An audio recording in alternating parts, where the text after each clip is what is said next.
Hi, I'm Andrew Montiveo. I'm a filmmaker here in Los Angeles, and I directed a short film titled Mechnical Theology. Hi, my name is Paschoal. I'm a motor mechanic and the subject of Mechnical Theology.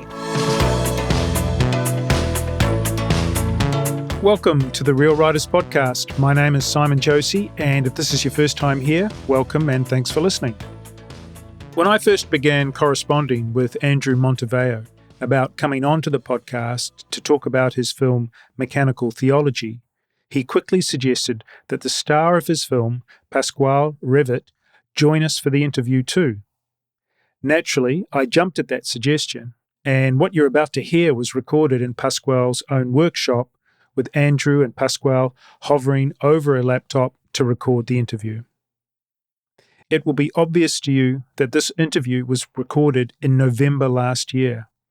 I've since been in touch with Andrew and Paschoal, who have told me that neither of their homes were affected by the recent fires in Los Angeles.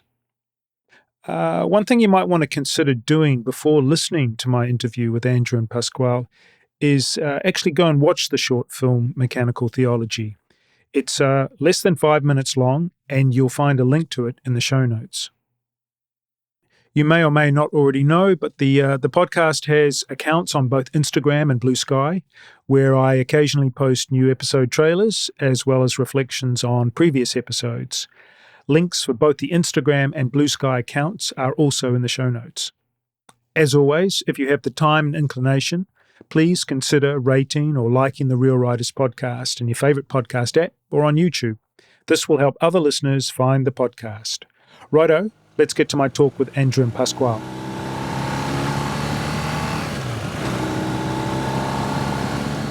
Welcome to the podcast, Andrew and Paschoal. Thank you both for joining me on the show today. How are you? Good. I'm feeling pretty good. Oh, we're doing great. It's a lovely day. We're just before Thanksgiving here in the U.S. That's an interesting phenomenon for us because we don't really have anything the same, at least not in Europe that I'm aware of, and not in New Zealand where I come from. But I just sort of associate it with Turkey. I think football, you have to watch football as well, and then go shopping tomorrow or something. Is that right? Pretty much, yeah. I mean, it's Canada has its own version of Thanksgiving, but yeah, a lot of people just call it Turkey Day. We'll be celebrating working on motorcycles. Well, there you go. Okay.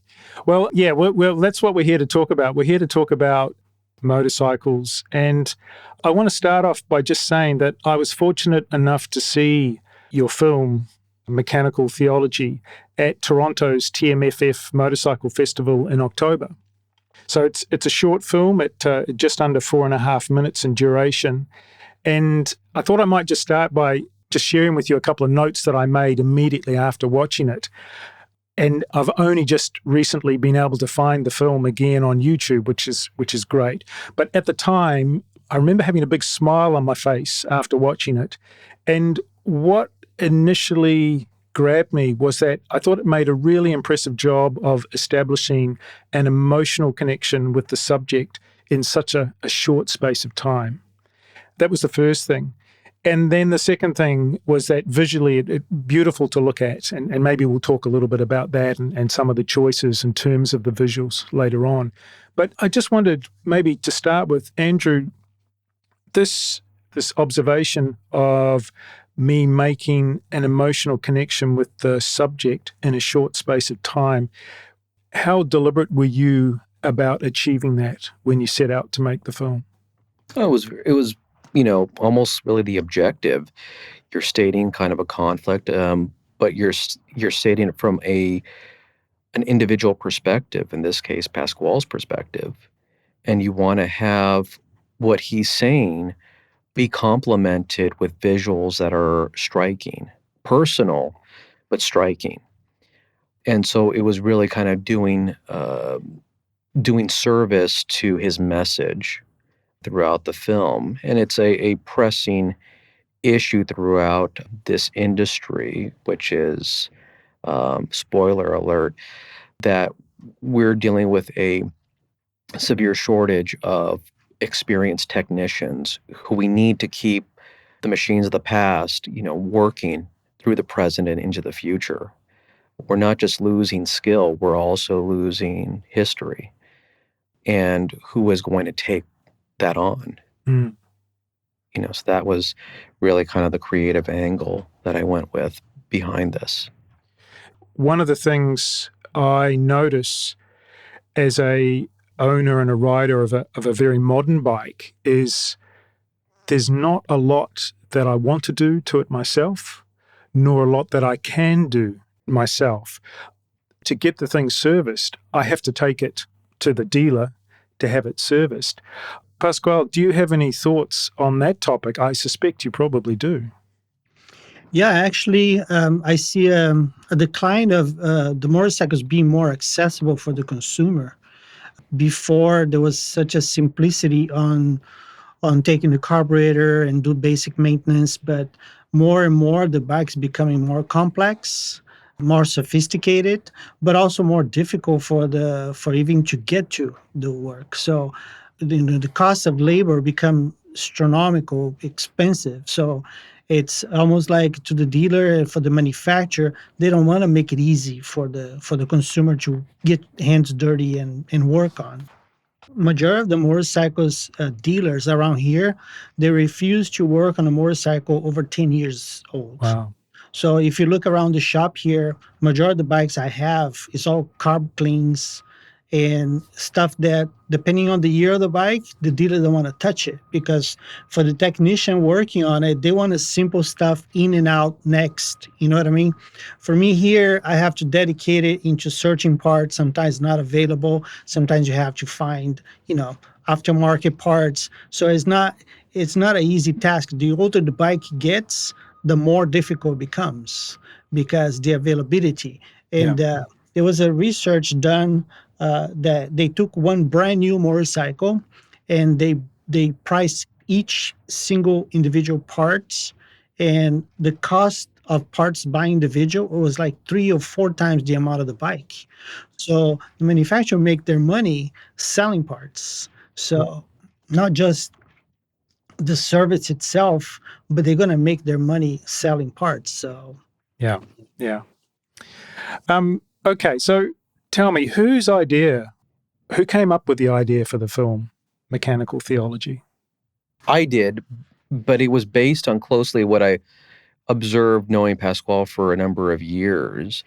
I was kind of intrigued with how Pasquale was breaking down these issues, really kind of simply. And I observe him when people bring their bikes in that they can't get serviced at other places at dealerships. And he has almost this instructional way of going over what's wrong, what needs to be done, and how he's going to do it, but also, very practical and economical solutions to how you can get these issues from maintenance to actual repairs done. It was a mixture of that and hearing his philosophy about the industry, about the issues that are going on and preservation and repair. So many people who come in, customers, they're almost bewildered. They're bewildered because they don't understand how the machine works, what they need to get repaired, or they're bewildered because they keep running into these metaphorical walls trying to get something apart for this old bike that they inherited or that they bought that they were intrigued by. It could be something as typical as a 1980s Kawasaki. And, they're sometimes coming a little disillusioned, like, what did I get myself into? And there was kind of this confidence that, Pasquale gives them when he's speaking with them and say, no, it's not the end of the world. It's not a big problem. This is all it takes to actually get this thing moving, working reliably. And hearing his thoughts afterward when he would have this experience with a customer, because he just runs like a small little shop. He doesn't advertise himself. He likes to stay, private. It's people who will refer over to him because he has a good reputation. Yeah, I know this guy. He can work on anything. Just take your bike over there. He's someone you can trust.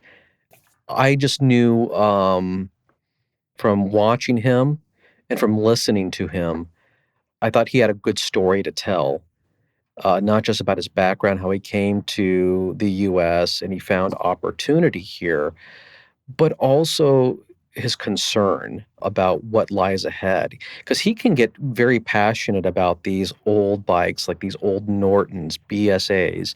And he's like, I don't know, like a little kid sometimes. Like he That's sees what it things. feels like. Hey, look what I just got in. Oh, look, I got this, a 57 or like a 58 Sportster. And then he'll go over these details, of the bike. And like, he just goes on a spiel, and he gets like really into it. And he's going all these little observations about, oh, look at the carburetor setup on here.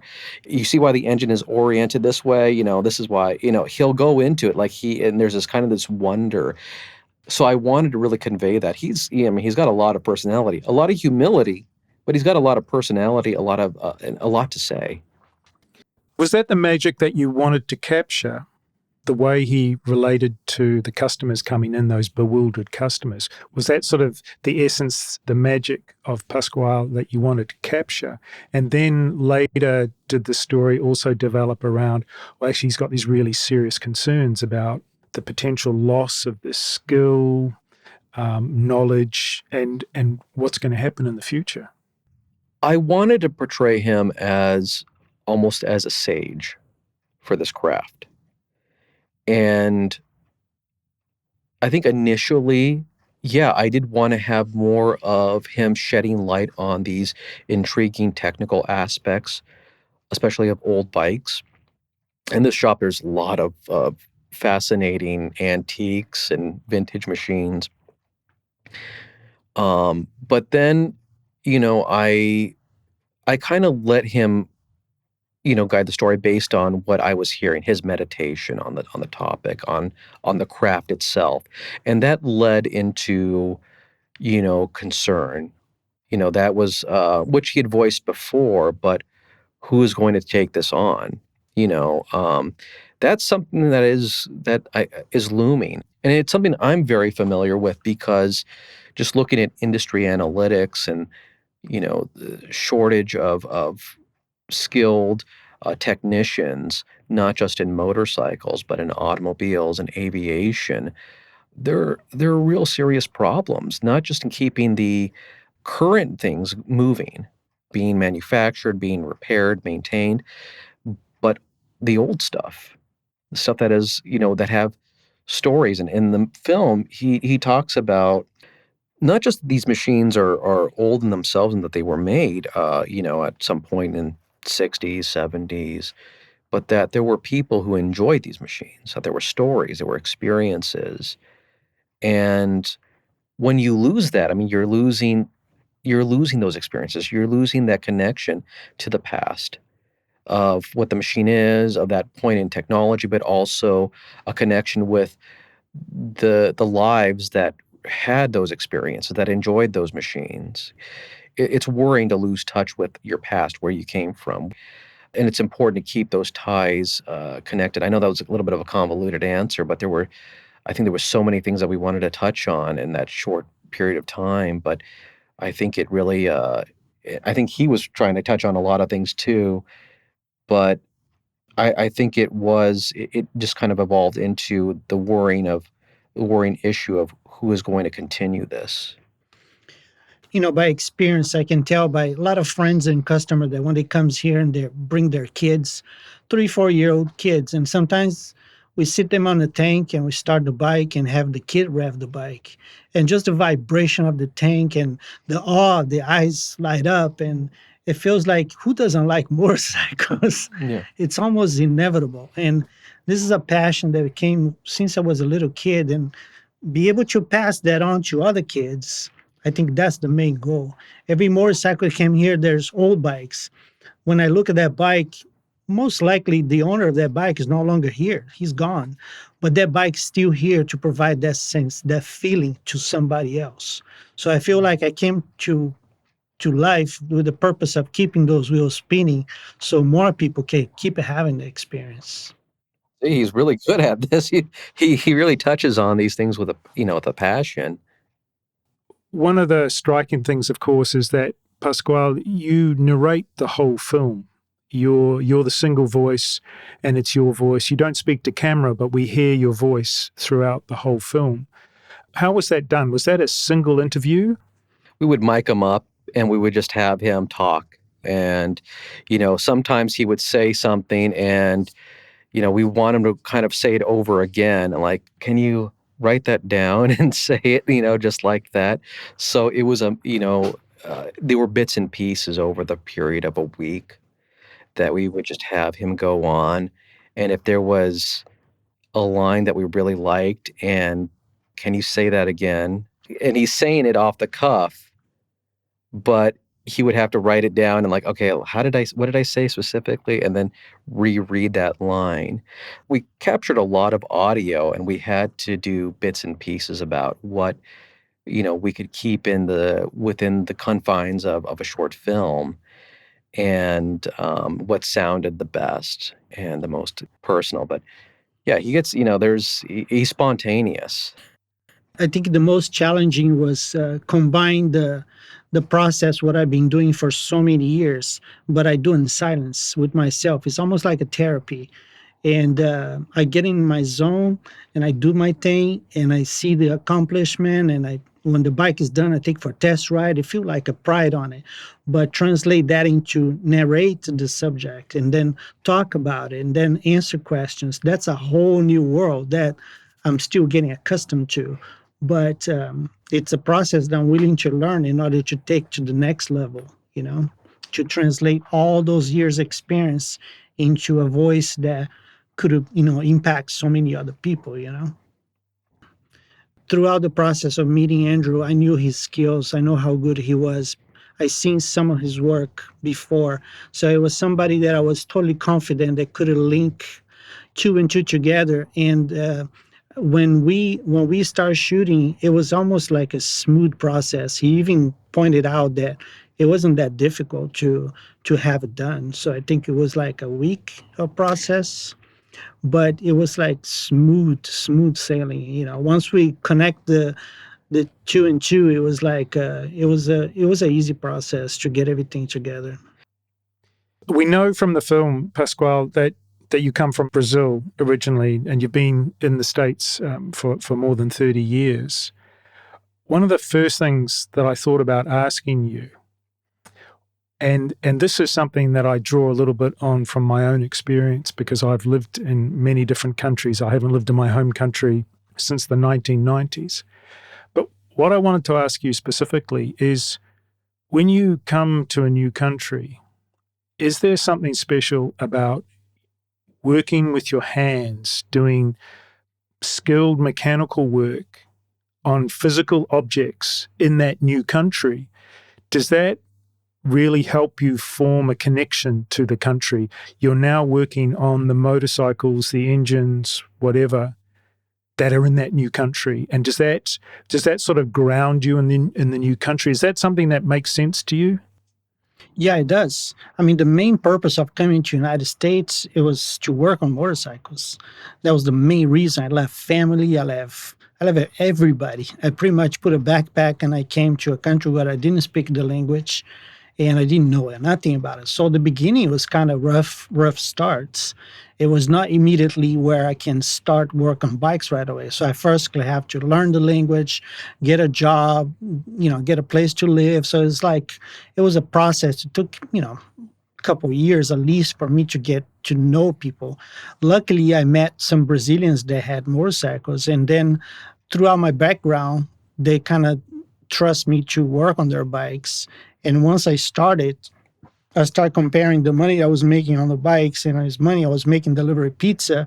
It was a no-brainer. I was like, this is what I came here for. This is what I'm going to put all my effort into. So yeah, you're right. I mean, it did an impact because majority of these bikes we don't have access in Brazil. There's a limitations of knowledge, mechanical, the tools. And once I got here, this was the motherland of the industry. So I dived deep, head on, And I think that's what impacted the most. My beginning was humble, but at the same time, I was 100% dedicated to learn everything I could. I went to Honda school where they don't even have those programs anymore, but it was like the schooling, it was so well thought out where they would have videos and, a class with the students.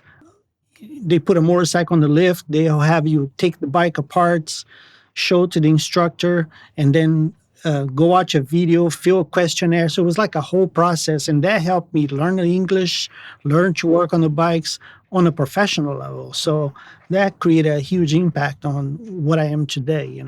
By being able to get access to those tools.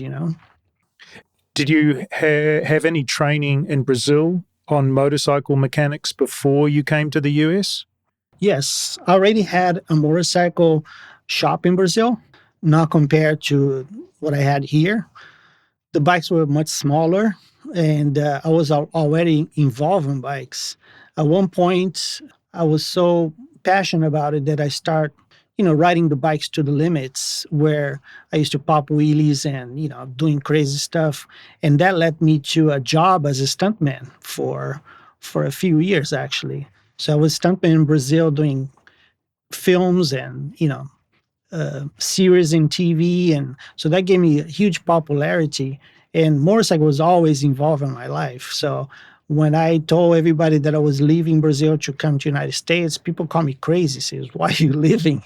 You got everything here." I says, "Yeah, but all my friends start getting married. 26 years old. I'm like, I think it's more to life than just getting married and settle down. So I wanted more. I want a challenge, and that's what I did. So with the level of bikes that from what I was working on to the bikes that I started working here in the United States, I almost have to relearn the whole process.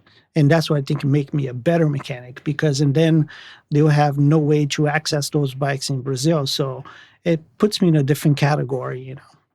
Yeah, I mean, you touch on that in the film, the fact that when you came to the States, suddenly everything was in the States, things that you had never seen before. But I was also wondering if you have any comment about the attitudes in Brazil versus the attitude in the United States to recycling, reusing, repairing equipment. When I lived in China, one of the things that I discovered was that the Chinese were exceptional recyclers. Nothing went to waste because maybe a lot of them didn't have a lot of material things. And so they didn't waste anything. They really used these things. What's been your experience, the attitudes, Brazil versus United States, to these things about recycling, repairing, reusing? Here, everything replace, throw away, replace, throw away. In Brazil, people become very creative. So because the lack of it, there's no abundance. So they have to make it work. So sometimes I see videos like on TikTok and Instagram and where people use wires and do Mickey Mouse, what they call here, and they make it work. And sometimes like, wow, that's kind of genius. So that kind of pushes them to say, we have a way. There's a will, there's a way. We make it work. We recycle, we use, we paint it. Nothing goes to waste. Like you said, depending on the availability of parts, they don't have a choice. They have to make work. Instead, here, there's like just throw away, put a new one. Don't waste your time with that. Time is more valuable than you start over there and painting and scraping and. Yeah. Yeah, people are definitely more resourceful over there. And I guess not just there in Brazil, but a lot of places in the world. Whereas in the United States, we have a lot of abundance here. And we really emphasize convenience and what you can get, just from AliExpress or, Mm. Amazon, even if it's flimsy, it's coming from overseas, people will just do that because it's convenient. For them, I hate to say this, it can be easier just to throw away something, even as much as a bike, than it is to actually go through the labor of taking it to someone, to a specialist, or even worse, trying to do it yourself. So there is this desire for, quick convenience as opposed to, taking the time to go through the rewards of having to actually, bring these things back, having them fixed and keep them moving. Because they're for that, it's not only just extra work, but then we have this attitude here in the United States. Well, it's old, it's passe. I wanna have the newest thing that's going to be keep me in the limelight, even if my limelight is just my neighborhood or my workplace. I wanna have that spectacle, that kinda status of having the latest and greatest, and so people do have that attitude here. We are, a very abundant society here. Yeah, yeah. What was the term? It's not built-in obsolescence, but this idea that the way things are designed and built now is really to have a short lifespan. I remember my parents, the first color television we got, because we lived in Canada for a while when I was a kid, and the first color television we got when we came back to New Zealand from Canada, it lasted 25 years or something. I mean, can you imagine buying a television now? If people still buy televisions, I don't know. And it lasting 25 years. I mean, I think that's yeah. Anyway, Andrew, I want to ask about the film's title, Mechanical Theology. Where did that name come from? It came from Pasquale's touching on the relics, the old stuff like the icons. So there was kind of a religious aspect. That title, actually, the theology aspect hit me because whenever I would meet up with Pasquale, it would be on a Sunday at his shop. And so he would be kind of like in a state of zen, and he would he would be, so absorbed and at peace. And it was something I just noticed over the years. And I'm like, oh, this is kind of like a church, you know? And so that was where the theology aspect. And then in the conceptual stage of the film, I was, touching on that. And, he made a lot of analogies that we started using in the film and playing with. And so because when you think about it, the old parts are like relics. He keeps everything. He keeps old parts. He has because he likes to use them for explaining like to customers and stuff like that, like it's teaching. And you started seeing like these posters, these signs and everything, and those are like icons, like religious icons, because you have stuff like Harley, there's a Triumph, a Norton one over there. So there's like it's like a temple, and you have bikes everywhere. So that was where the title came from. It was in this church, this temple, where you have a lot of these visual cues that you find in religion. Mm. I'm smiling and kind of laughing to myself because, as I say, the film we can see on YouTube, and so I've been watching it several times as part of my preparation for this interview today, and I made a note of the words and the phrases which Pasquale used in the film, which I sort of associate with sort of the Judeo-Christian world, the sanctuary, the fact that at the very beginning it's like, this is what I do on Sunday, this is my sort of ritual, and ritual was a word that was also used, peace, icons, relics, as you just mentioned, glimpse of heaven, challenge your faith, devotion to see it through, miracle. These are all direct quotations from from the movie and from your narration, Pasquale. And I guess this is coming back to a little bit what I was asking earlier about how many conversations did you record,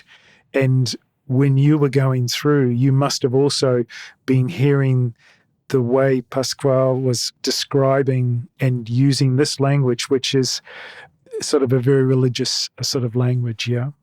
Yeah, he uses miracle quite a bit because he kind of goes, no, he talks about just how amazing it is the whole process that goes into just the internal combustion engine and having that working, that you're riding this thing. And he rides a Ducati Panigale, which is this exotic super bike. And for him, it's just like he describes it as like a constant miracle every time you're on a bike, even a modern one, not even just the past, but old bikes. But it is like, it's a miracle. It's an everyday miracle that we don't take time to really think about. And there was another line we didn't include in there, and it wasn't because of anything sensitivity, but he did touch upon the different brand of like loyalty that people have. And there was like, that was kind of like the cult, there was a cult analogy to that, that people have this devotion to their particular brand, BMWs. And there is like that, yeah, that devotion, cult-like devotion. We didn't include that in there because again, it wasn't really mechanically tied. Mm. But yeah, so there's definitely, he does speak in that kind of, that tone when he's really alive. Again, miracle is something he brings up all the time, and he likes to really share that wonder with people, friends, visitors, customers, and he wants to kind of spread that wonder. Like, look, there is something amazing, you're riding on every day, and you're not really processing just how wonderful it is, how marvelous this thing is, this experience is. And that's even harder now because there's a shot where we have the phone, and it was a phone because people are so glued to their screens, their smartphone screens, and they're not taking the time to see the wonder around them, or what, the wonder that they're experiencing, that they should be experiencing, just driving a car, flying aboard an airplane. I mean, there really are some just incredible experiences that we're letting pass by. We're treating them as trivialities. And if we did take the time to really ponder and reflect, we would see how many great things we have around us, Mm. and be more appreciative and be happier. I mean, that's the cool thing of sort of the continuity of the internal combustion engine. Of course, there have been innovations and improvements, but the concept is basically the same for 100 plus years or whatever. And, whether I take my modern bike out or I sit on a bike from 50 years ago, essentially the same thing, the same thinking, the same concept is at play. And it's still working today. I mean, that's kind of the miracle of it in some ways. Yeah, what fascinated me when I first started work on motorcycles, it was a Honda 125, and I was just like curious to find out what was what makes the bike go, right? So when you start taking the bike apart, you're trying to find what is the it, and you disassemble a whole engine, and there is no it. The it is the whole complex of putting everything together, press the start and go. That's what I think that is not something tangible, is the combination of every single part, from the small jets to the wheels to the gasoline to the engine to the oils. It's like it's a lot involved to get the bike going. And I see the lack of appreciation when the people come to the electric motorcycles now, because I was dropping my son Maddox at school, and it caught my attention, the amount of electric bicycles there's at school. And I paused for a minute and I thought, the amount of kids riding electrical bikes nowadays is going to have an impact on the future. How many of those kids are going to grow to be adults? And now they know there's a transportation there that before it was not available. So what they're going to translate into the electric bikes, into them start riding motorcycles. But the majority of the manufacturers nowadays becomes like a competition. Who's going to release the first electric bike? So KTM, BMW, every single manufacturer has their version of electric bike, from Harley to Honda, every single one of them. But I think they kind of become like a lost art, like you said, the mechanical, the explosion, engine is like what's going to happen to it? 100 years from now, how are we going to talk about it? Actually, that touches on something, because there has been one reason why so many manufacturers have been so pressing, towards electrification. There's been the environmental concerns about carbon emissions and so forth, and there definitely are some downsides. But there's also its demonization of the internal combustion engine, that it's Hmm. an evil thing, that it is the root of all problems, and it's been, as a leading cause of global of climate change and issues of oil leaks and stuff like that. And people don't realize it's not the engine's fault for that. It's how people manufacture that engine, how people maintain those engines.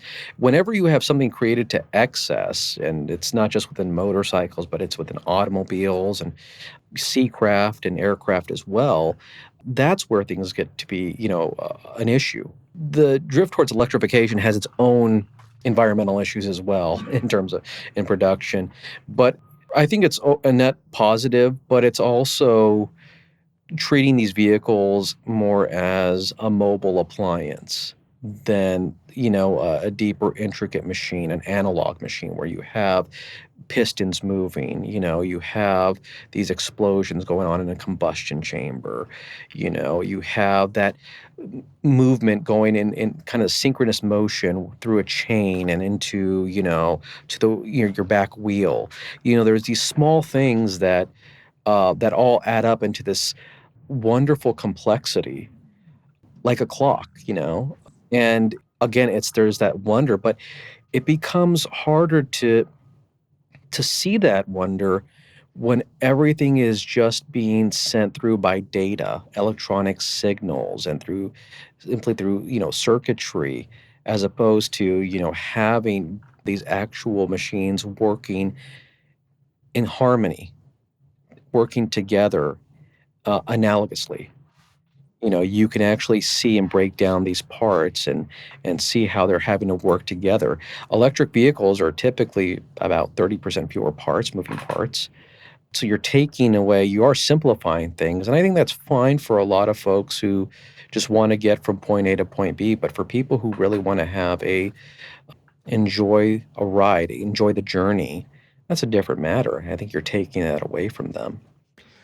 Yeah, I mean, from my point of view, I think we can hold two things in our heads at the same time, which is a concern for the environment and the future, and a discussion which you touched on is what the cause is and what we need to do about that. But I think at the same time we can also look and marvel at the internal combustion engine, the way it's been refined, how amazingly complex it was or is, and how it's been constantly improved. I mean, because I'm old enough, I remember what it was like when, if you were going for a long motorcycle ride or a long trip in the family car, there was probably a good chance you were going to break down, you know? Yeah. It was really not a surprise if the car broke down. And people just don't think about that these days. I mean, we have a modern car, it gets serviced once a year. And other than that, maybe checking the air, we don't touch it. And we don't need to, the air in the tires, we don't need to touch it. It just keeps on working. And it's done, 50,000 kilometers or something now. And we just expect it to be completely reliable. People who are young, they don't appreciate just how much refinement has gone into these things. And yet the continuity to, they're not that different to what they were 50 years ago. It's just that we've improved. I really like what you said about the fact that when you first started taking bikes apart, Paschoal, that this complexity there, and you were looking for sort of the essence of what made the bike, and yet you couldn't find it by pulling it apart, and you realize that, it was actually the whole thing working together. And of course, when these things were first designed, they didn't have computer-assisted design or anything. It was all done on paper, which I think is also amazing, the fact that these things were built before computers existed, basically, or commonly existed. Going back to the term mechanical theology, I was a bit concerned that it was a term that was maybe more common than I thought it might be. So I did my furious Googling to see what it was. And actually, I found a reference to the term mechanical theology in some obscure theological blog. I think their name was Origen's Belt, and Origen apparently was an early Christian scholar from Alexandria in Egypt. But this person, well, this blog, Origen's Belt, had written an article or a blog entry called Mechanical versus Relational Theology. But the funny thing is, when they talked about mechanical theology, they talked about, mechanical theology is like a machine, all the parts fit together, but none of them deviate for any reason. If the object of salvation does not conform to the rigid parameters of the machine, it is discarded. And I just thought, I wonder if Andrew saw the same thing. No, I didn't. I did not see that. That's fascinating. I think that is amazing. That's awesome. That's awesome. I am surprised I did not see that. I am an avid student of Byzantine history, and yeah, I guess that's a wonderful tie-in. I just think that is just utterly spectacular. That's the universe putting together for you. I guess so. Great. But sometimes you throw questions out to the internet and you actually get some funny or some worthy answers back.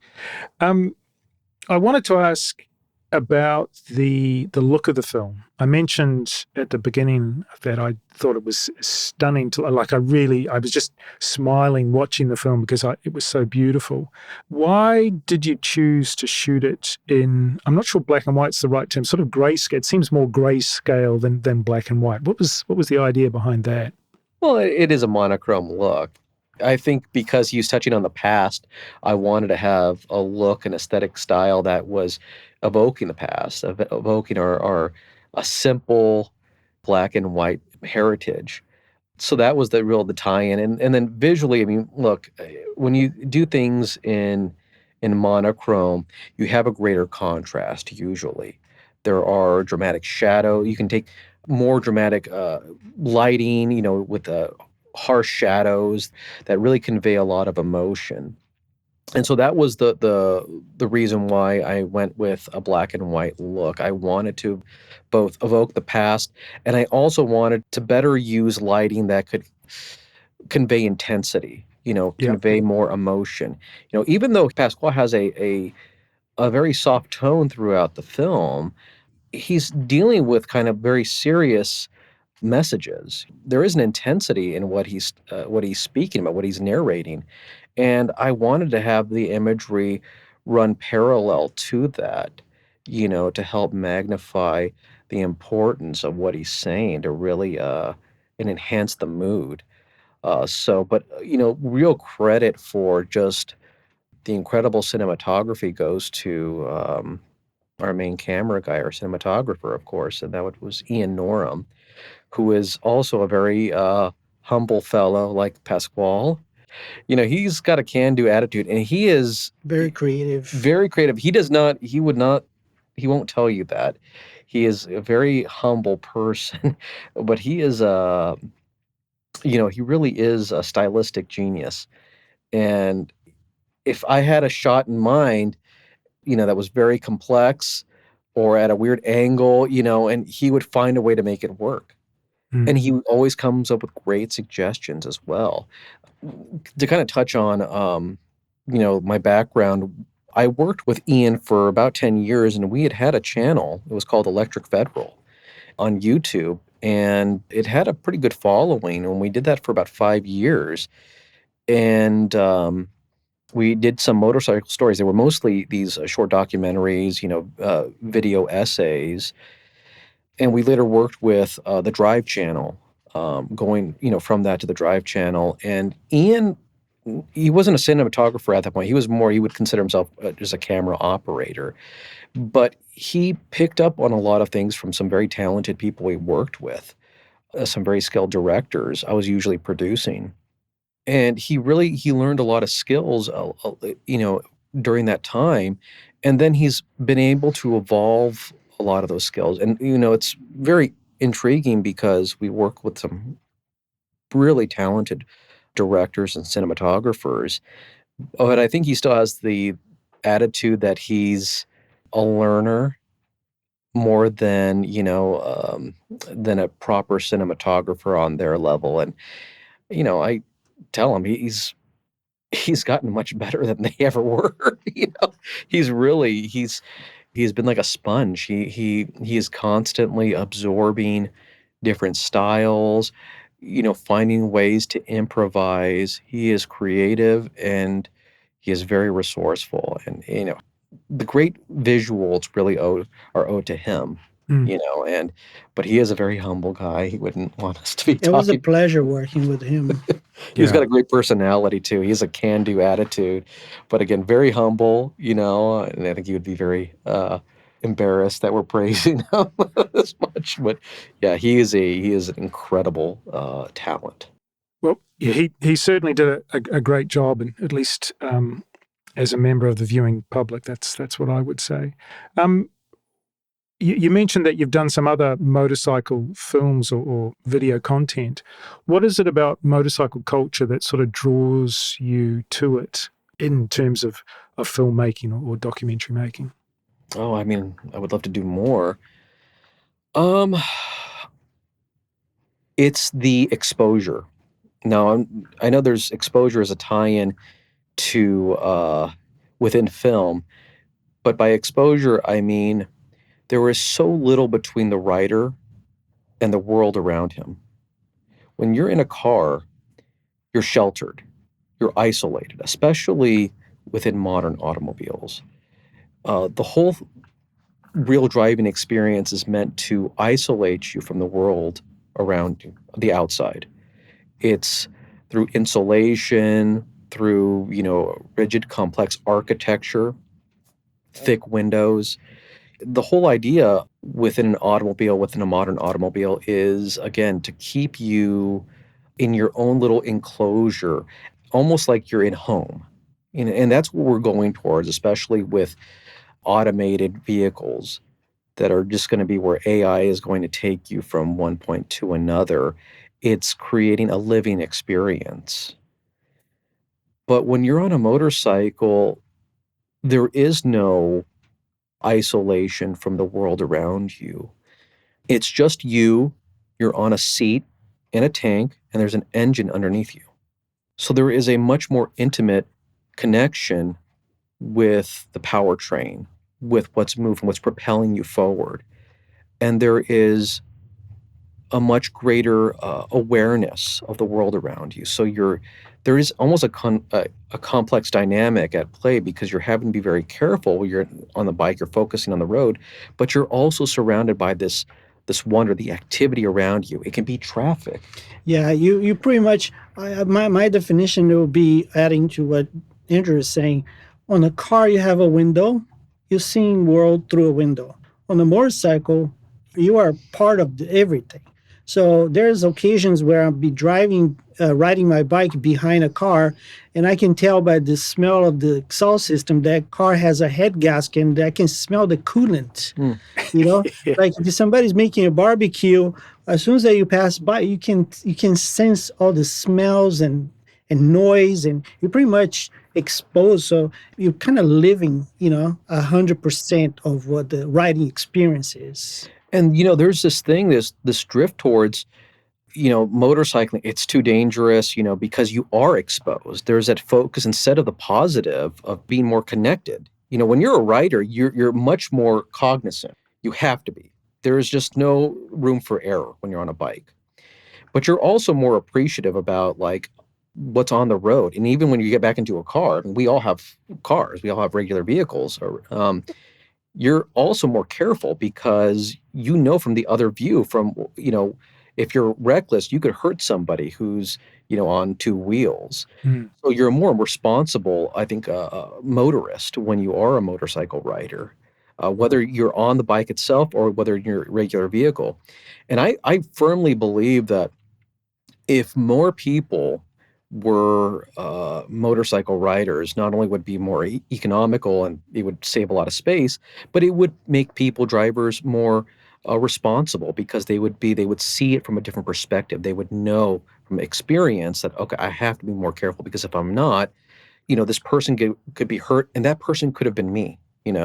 So there's that other angle, but tying in, it was that within motorcycling, there is that connection. There's less interference, less in the way of the rider and his or her experience. Because when you're a driver, there is a lot more, again, that's between you and the road. And it's almost like a filter. It can be like a filter. So when you're on a motorcycle, there is so little between you're really so exposed that you have a greater understanding of the machine you're riding on, all of its weaknesses, its faults, its strengths, its limits. I would say there's a greater human element at play. Whereas with an automobile, you can talk about the heritage, the styling, because there's more of it. So there's more that you can style and sculpt. But with a motorcycle, I mean, you have to have a greater attention to detail because there is less of it, and there's less between you and the machine itself. I guess that's the best way I can articulate it. Yeah, yeah. But nevertheless, I think, yeah, I wish I would have done more on storytelling about motorcycles and the experience, because I definitely there are a lot of small, minute details that I think people would be both enlightening to a lot of general folks, and I think also would spread a newfound appreciation about these vehicles.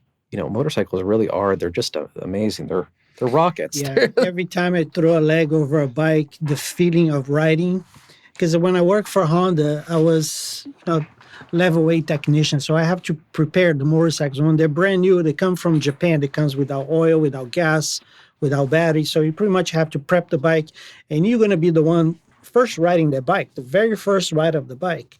So every time you throw a leg over a bike and you go for a ride, and I rode so many different models, engine sizes, and the feeling of the riding, you can almost tell the difference between an old bike and a new bike. It's almost like if you close your eyes, what am I riding now? You can almost tell.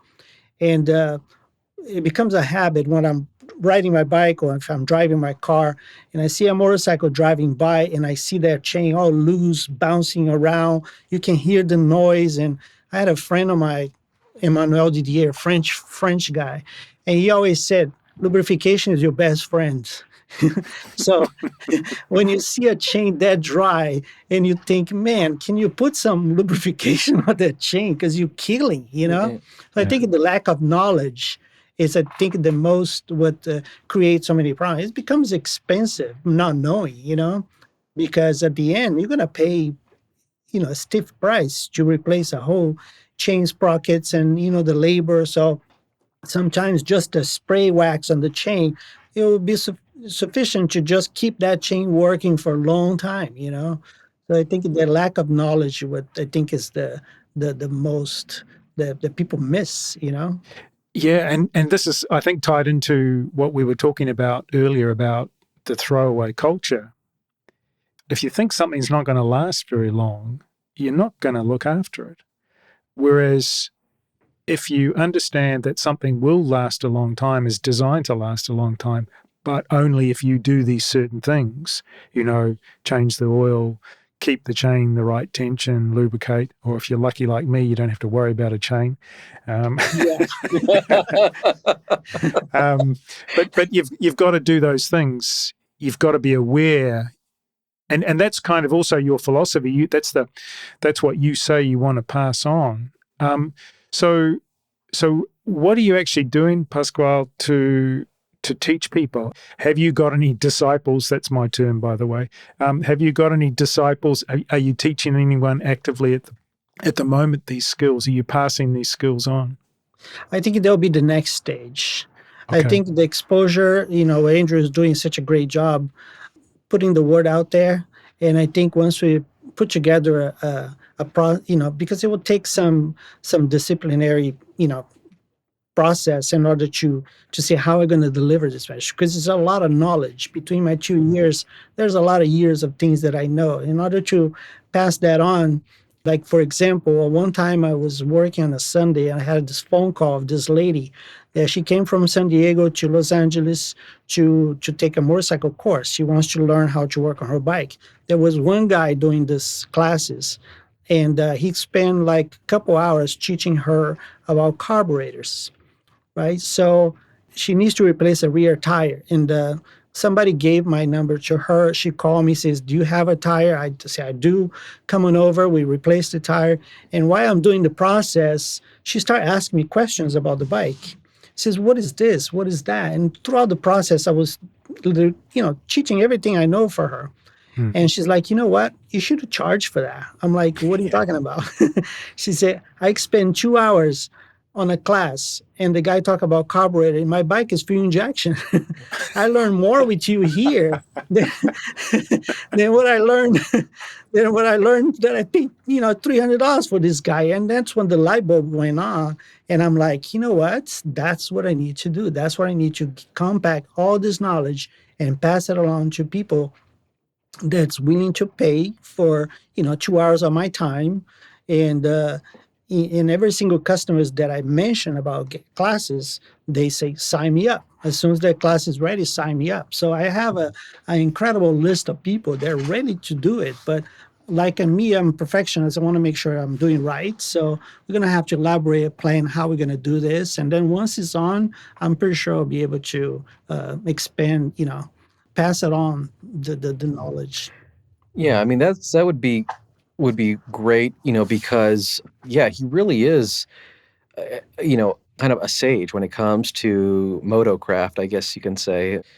My co-producer on this was actually she had an educational background, and I don't know. I was hoping I eventually I was hoping that one of these learning centers, there's one especially in Los Angeles. It's called the Beehive, I think. And I wish that he would, would love to see him being able to teach these seminars like on a weekend or something over there, and like I don't know, come up with a fundamentals course, like they do that in film. Like you have like, 6 hour, crash course on, basic maintenance. Because when you come away from that, you really feel empowered when you have that, like that knowledge. You're like, wow, I can do this. I can change a tire. I can replace my brakes. I can change even something as simple as changing your oil. That sounds, you feel you can do it yourself. And that's an ongoing debate actually right now because here in the and it's probably I don't know if it's how it is in Europe, but there's an issue with right to repair. You know, Ah, yeah, yeah. manufacturers do not want you tampering with their vehicles, and that's an ongoing problem because people don't want to be dependent on a dealership, and they want to be able to have that advantage, to change their own oil or change filters, and so that is an ongoing debate here in the United States, and obviously Pasquale was you touched on this about how complex machines have gotten. They make it so hard for you to access anything now. Yeah. I mean, it's you look at a 1970 Honda, like a CB350, for example, and you compare it to, let's say, like a current Honda Rebel. Very excellent bike, excellent, superb bike, but you can't even see through through the engine and the frame. Like you in the old bike, you could see there was so much space. You don't have that nowadays. Everything's Yeah. all packed in. Yeah. You got like a radiator here. You got, it's all this stuff just packed in there, and it's so yeah, it's daunting to look at that stuff. It's like, sheesh, it's you feel like you're looking at like a Star Wars like Imperial Star Destroyer or something. There, it's so complex, all the machinery in there, and it is daunting. But that'd be great if Pasquale, you could be teaching, more about that stuff. Yeah. The whole right to repair thing. I mean, there's obviously so much demand. I'm going to try and bring two things together here, which is if you look at what a lot of people are watching on YouTube, it's how to do this, how to do that. I mean, I think I've talked about it on the podcast before. My washing machine basically broke down, and I ended up following a YouTube video that basically showed me how to fix the thing. And I talk to a lot of people who are YouTubers, And we were touching on this a little bit before the sort of the whole phenomenon of YouTube before we started recording earlier today. I mean, the thing is about YouTube, it allows anyone basically to put anything out there. And if you look at what is extremely popular in terms of view counts, etc., often it's instructional videos, how to do the simplest things in the world. And yeah, people say, oh, it's all about saving money. It means I can do it myself. But actually, I'm personally more interested in the satisfaction that you derive from fixing something yourself, whatever it is, whether it's your motorcycle, your washing machine, your microwave oven, whatever. The fact, as long as you don't kill yourself, I mean, obviously, Yeah. but just it's actually the satisfaction is what I would want to hone in on, because that you mentioned it, empowering. That's what it's sort of all about, at least for me. It is. You get confidence because you know you can do something, and you're also taking advantage of a great element of modern technology, which is having that information readily available. It's not just being kept, from a gatekeeper. Oh, you have to pay for this service. You can actually just you can find the video yourself. You have to sort through which are good, which are bad, but you find that information and you can do it yourself. And once you have that, it instills you with great confidence. Like, I can do this, and that is a great psychological benefit when you have that ability. Because again, in empowerment, really, it is empowerment. It's showing that you don't have to be at the mercy of another professional, another a technician, a dealership. You can do this, and that's a really important message, because I think with on the downside of technological progress, it's making us become more dependent on a manufacturer just to get, the most, basic things fixed. Sometimes even just as much as like finding your password, or having it reset, for your phone. Being able to do things yourself, it gives you a great degree of personal independence, and again, yeah, empowerment is the key word, I think. Yeah, I believe it makes the ride safer too. Once you know how the machine works, it puts you on a different perspective, because if something happens, it's almost the bike is communicating with you. So if you're riding helmet on and if something happened, you don't panic. At least you know where it's coming from, where should you be aware of it. So it's kind of knowing makes you a better rider. Yeah, for sure, for sure. And it also makes people less averse to riding, vintage machines. Once they know the basic mechanical principles, doing, very simple maintenance steps and repairs, they have that confidence. You know what? I can ride this 50-year-old bike, and if something does go wrong, if I have a fuel pump that goes out or something, I know what's wrong, or I know the signs that could be leading to that problem, and I can prepare ahead of time. Mm, yeah. I want to wrap things up, but before I do, I know from the film, and you mentioned it earlier, Paschoal, that you ride motorcycle. But actually, Andrew, we don't know whether you're a motorcycle rider, and so maybe this is the time for you to tell us whether you ride. I ride occasionally. We have a project that we're working Yeah, on. that's on me. I'm working on his bike. He's building an excellent bike, actually. He's bringing A Triton. a Triton. Yeah, it's a Norton Triumph hybrid, and so it's a Norton featherbed frame with a Triumph Bonneville engine, a pre-unit engine, and I fell in love with the bike many years ago. It was kind of the archetype of the cafe racer. So in cars, when you have the 32 Ford Deuce, the hot rod, that's the archetype of the hot rod. That was the archetype of the cafe racer, and it was something we've spent a while getting original parts, making changes here and there, and that's been something we've been working on. But yeah, I used to ride quite a bit. I actually I rode a Suzuki, not a glamorous vehicle, a Suzuki GS 500F, and which was a very it was like a kind of like a how would you describe it? It was like a Entry GSX. level. Yeah, it was an entry It's a level. great bike. It is. It's like a mellow version of a GSX. 2-cylinder, yeah. Yeah, it was a wonderful bike, low ride height. It was a wonderful commuter bike. I fell in love with motorcycles. Actually, it was a newer Triumph Bonneville. And I remember it was probably around 2000, the year 2000. It was when they reintroduced the Bonneville. And I remember I saw it was a display model, and it was in British Racing green. It was two-tone, British Racing green, metallic, dark green, and it was like a pearl, and I was like, that is a real handsome bike. I would love to ride it. On the subject, Simon, what do you ride? Well, okay, so I live in Germany, so okay, BMW. I ride a BMW. Okay, you can roll your eyes, but that's why I don't have a chain. You see, They're great bikes. I love BMW. Yeah, but there's here in the shop, a really nice one. And as I like to say to my wife, and I think I have said this on the podcast before, it's BMW's smallest touring bike. So it's the R1250 RT, which is, I mean, I hope you won't just suddenly close the connection and not want to talk to me before, because it's probably everything that it's everything that we've kind of talked about today, because I can't do anything on it really. Yes. We're shutting this conversation down now. I mean, I take it to the shop to service. I mean, I probably could change the oil myself. I could probably do the disc brakes. If I was really motivated, I could do the fluids, the brake fluid and stuff like that. In my defense, I did that in my youth. I have even done the valve clearances several times on a Suzuki GSX 550 EF, which was a 4-cylinder and line Suzuki.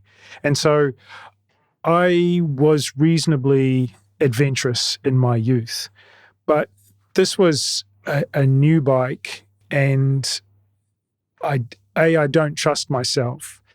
And they don't make it easy. Of course, there's warranty issues, etc. In the first 3 years, you don't really want to touch it. So all those things. But just let me try and defend myself a little bit more, which is that from the ages of, say, 18, 19 to about 25, I rode a motorcycle in New Zealand.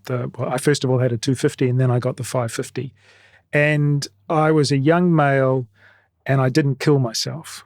Mm-hmm. Which was, statistically a little bit remarkable. I never fell off on the road at all. The only time I've ever fallen off is riding in the dirt on dirt bikes, which I think everyone should do, because I think it's kind of a healthy thing to have an experience of falling off a bike and realizing, oh, I'm still alive. It's okay. It's okay to fall off, and not for it to be a big psychological problem in your head.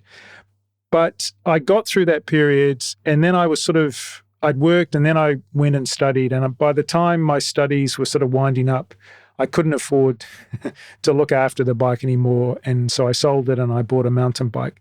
But I thought, if I ever get a motorcycle again, the kind of riding that I like to do is not commute.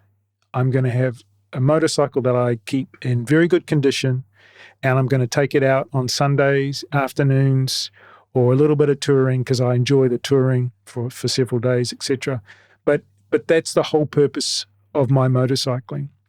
And that's the kind of rider I am. It's not about commuting. It's not about riding every day. To me, it is a absolutely focused activity when I do it. I tend to ride by myself. I don't ride with music or any other distraction. I'm in the moment completely, which is why I'm very interested in the mental health benefits of motorcycling as well. That's a whole other topic, and I've talked to a few guests about that, and I want to continue to explore that. But that's the kind of rider I am. I survived the first 5 years or whatever. I didn't kill myself, and now I'm an old man rider riding a lovely bike that I keep extremely well maintained. And I only ride when I want to ride, rather than because I have to, ride. So I hope you won't. I hope you still talk to me after. I've been very honest. No. It's actually, I've been looking at for a few months now. I've been looking at a Honda Super Cub, because they just brought it back here in the United States, and I just love how quirky it is. I never got around to riding because it was out of production here in the United States for a long time. It wasn't available here, even though it's the most mass-produced motorcycle technically in the world in history. But I wanted something that's like, that's I'm the opposite. I want to ride everywhere. I want to get back onto riding everywhere. So I want something that's kind of simple to commute in LA traffic, Mm, and that's also pretty thrifty and reliable too, and but the great thing about the Super Cub is that, it's such an iconic design. I think it's charming. I love Vespas. I love all of that, but the Cub has such a great little iconic look to it, and I don't know. I've been thinking about that as kind of my daily commute vehicle. right. Really, one big upside here in LA is that the weather is great. Yeah. Yeah. Well, I really try to avoid riding in the wet if I can. I mean, I do continue to ride through winter, but I pick my days when it's dry and sort of my bike is so comfortable. I can ride down to 5 degrees but that's 5 degrees Celsius, by the way. Sorry. I don't know what that Yeah. is in Oh, yeah. Fahrenheit. But I will ride comfortably down to 5 degrees, for a couple of hours on my bike because it's it's a spaceship in terms of heated handlebars and heated seat and wind protection and stuff.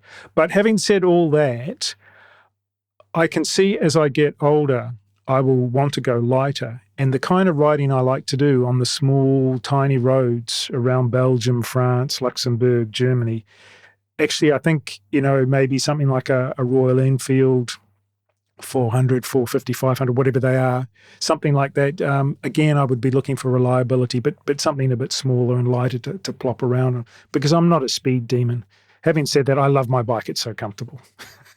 No, It's a I luxury. commend you. I like Enfields. I know Pascal, you probably have different feelings about Enfields, but I think It's just my opinion is like so many choices on the market now Yeah, that it fits to any kind of ride that you want to do. You made yeah. an interesting point about riding off road. People misconcept the danger of a motorcycle, but riding on the dirt, when you're learning to ride the bike and you don't have to deal with traffic and pedestrians, Mm. you really know the concept of what riding is. When you bring that skills to the streets, you're much better shape than somebody that yeah, just getting to the street to ride on the freeway. Mhm. yeah, That's really yeah. good. That's a good, yeah, very good point. Okay, I got one final question, which I'm going to put to both of you, and it's a film question. What kind of films you like, and what would you sort of encourage other aspiring filmmakers who want to document motorcycle culture to watch? I have a favorite film and it calls The World Fastest Indian. I don't know if you've seen it. You know, I'm a bit embarrassed to say I haven't seen it because it's actually about a New Zealander, isn't it? Yes, it Yes. is. Burt Which Monroe. is, I can't believe I'm admitting this on the Oh, podcast. So you've wow. actually caught me completely out. Oh, yeah. Yes, yes. It's one of my favorite films It's a great movie. because it goes deep into the guy used to make his own piston. He melt aluminum, make his own piston. He used to carve, the profile of the tire with a kitchen knife. And one thing that he did that really, inspired me, he kept all the old parts and he put a title offering to the god of speed. So all the old parts he saved it, and I think that's what most fascinating is, because it goes to the roots of what it is to ride. Like he still hold records on Bonneville for Yeah, speed. yeah. And during inspection, somebody asked him, I said, well, your brakes are not good enough. He's like, I'm trying to go fast. I'm not trying to stop. so, so the whole film, a really inspiring movie. So if you Yeah. like motorcycle, there's definitely a movie to watch. Yeah. Okay. I will make a personal commitment that that will be the next film I watch Yeah. because it's embarrassing that I haven't seen it. Yeah. Andrew, what about you? Oh, geez. I recently reviewed a film that kind of flew under the radar. I think it's a good film. I'm going to recommend people watch it, but The Bike Riders. And it's based on a photo book published in the 1960s and it chronicles an upper Midwestern motorcycle outfit and kind of its how it came together and how it fell apart. It's an imperfect film, but it's one that I appreciate because it does a nice job of articulating the feeling of liberty that you have when you're on a bike and what motorcycle gangs, the camaraderie and what kind of void they filled and what kind of alternative form of community that they provided. It's a slow burn, and I like that. It doesn't focus on incredible chase scenes and CGI explosions that have just or just bizarre plot directions. Like I keep thinking of the Fast and the Furious. I probably shouldn't have said that because we worked with people who were involved in those productions, but I got to be, to be frank, I'm really disappointed in, I think, the lack of really good motorcycle focused films that convey the rewarding aspects of it. And I've been toying with it. I think I'm also disappointed just like in the lack on television and on streaming. I don't know. It's causing me to rethink whether or not I might do like another project, a follow like a mini series, kind of like what we had done before when we did Electric Federal and The Drive.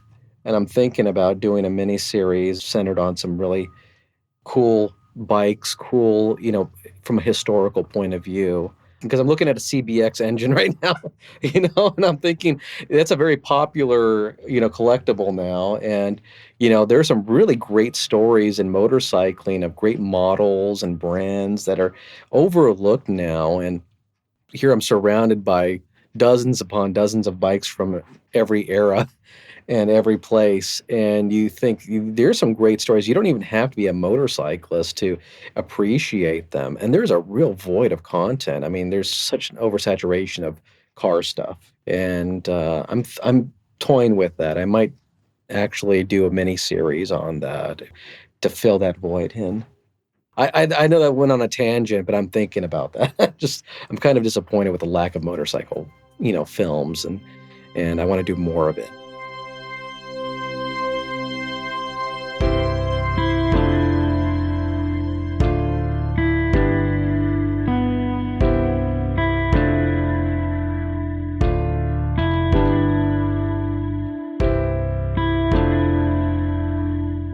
Thanks so much for being my guests for this episode, Andrew and Paschoal.